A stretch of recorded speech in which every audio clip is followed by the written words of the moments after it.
Sorry, waiting. All right, that's what I was waiting for.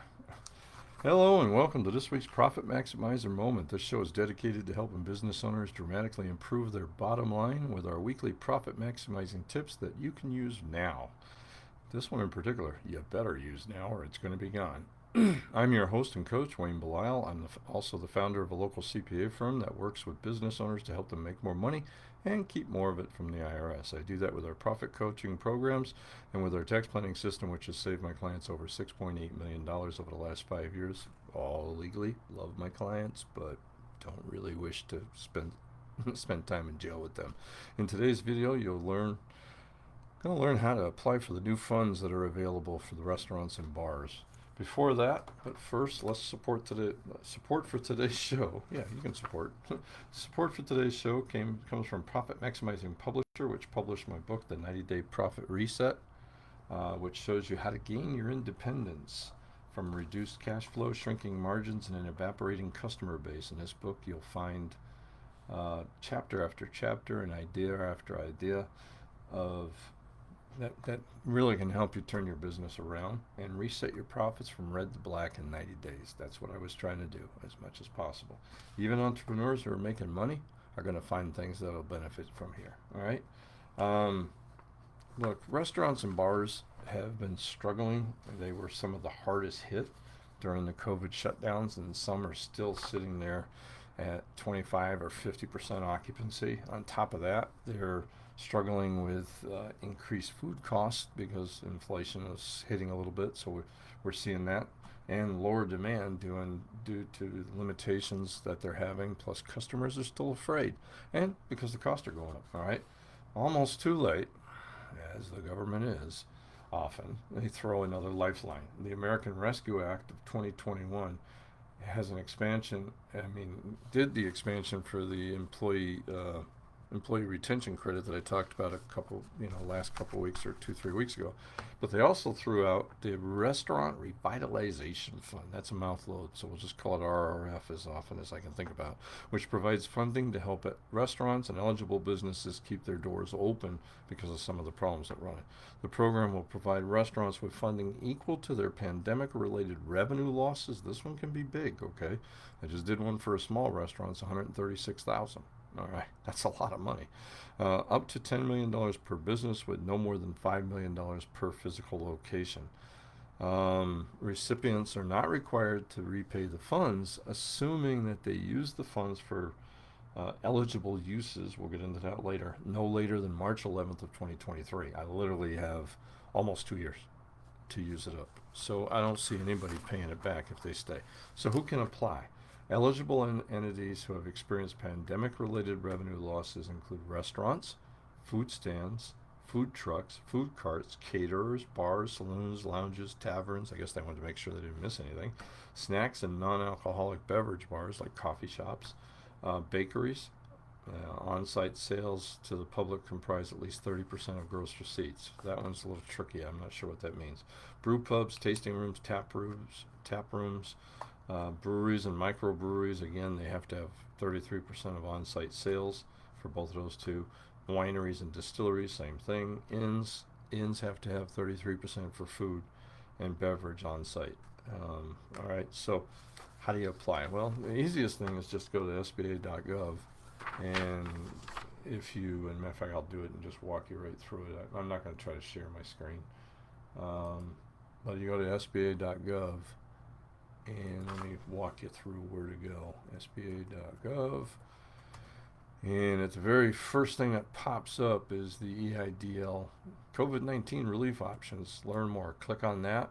And then it has a few choices. And one of them, the third one to the right, is the Restaurant Revitalization Program. So you can just apply straight through there.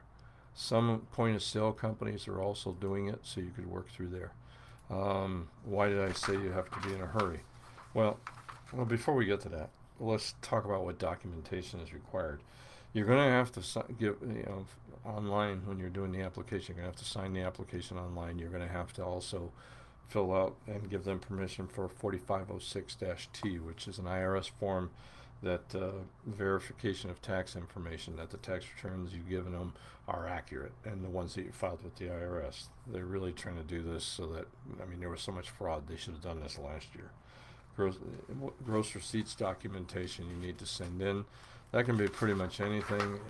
You need IRS Form 1040 Schedule C if you did that, or a Schedule F if you got a partnership or partnership return Form 1065. Make sure you put it in the K1s. Bank statements. You can do corporate returns if you have them. Externally or internally prepared financial statements, though that might slow down things. Point of sale reports, including IRS Form 1099K.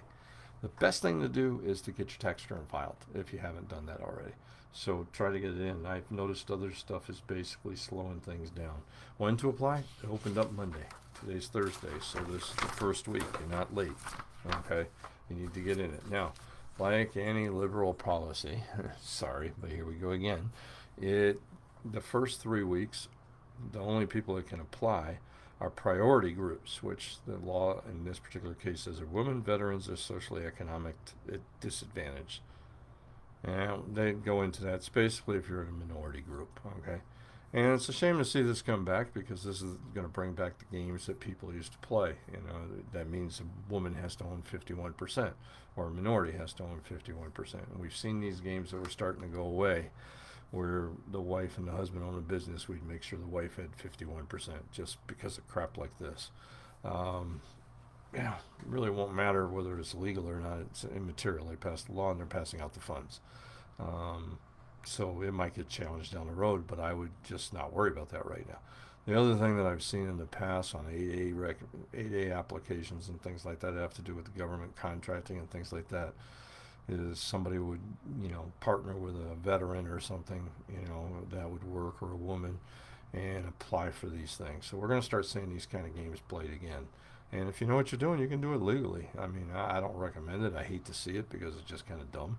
I'm in El Paso, Texas, so all my clients that work for this are, except for one, are female vets or minorities. So I'm in El Paso. 80% of the 80 some odd percent of the population is Hispanic, so pretty much works.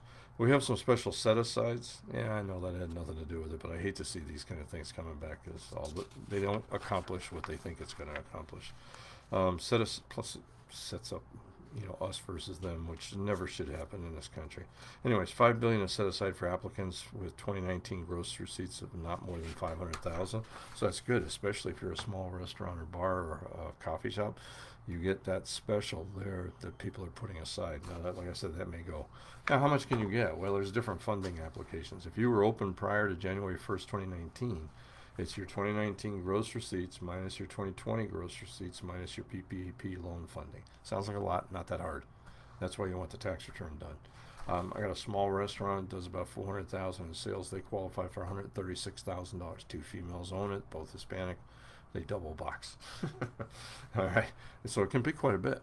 I mean, we're not talking about chump change here, and really, you don't have to worry about a forgiveness application or anything. You just have to prove that you spent the funds. How they're going to do that, it looks like you're going to have to upload it. From what I saw, it looks like you're going to have to upload it to the SBA site. If you were only partially in operation for 2019, you average of the months you were open, and then multiply times 12 minus your 2020 minus your PPP loans. Calculation 3 are for applicants to begin operations between January 1st, 2020 and March 10th, 2021. An amount spent on eligible expenses from February 15th, 2020 to March 2021, minus 2020 gross receipts minus 2021 gross receipts. That's weird. Through March 11th, minus PPP funds. If you got that, truthfully, the SBA site seems to be pretty sharp. You put the numbers in that they're asking for, and it calculates it for you. Maximum and minimum amounts, I already told you the maximum, they won't go below 1,000. What can I use it for, you ask? If you didn't, you should. Well, first, before we get there, what's gross receipts? Gross receipts are sales, but don't count any PPP loans you got, any EIDL loan grants you got, economic injury disaster loans, advances on the EIDL.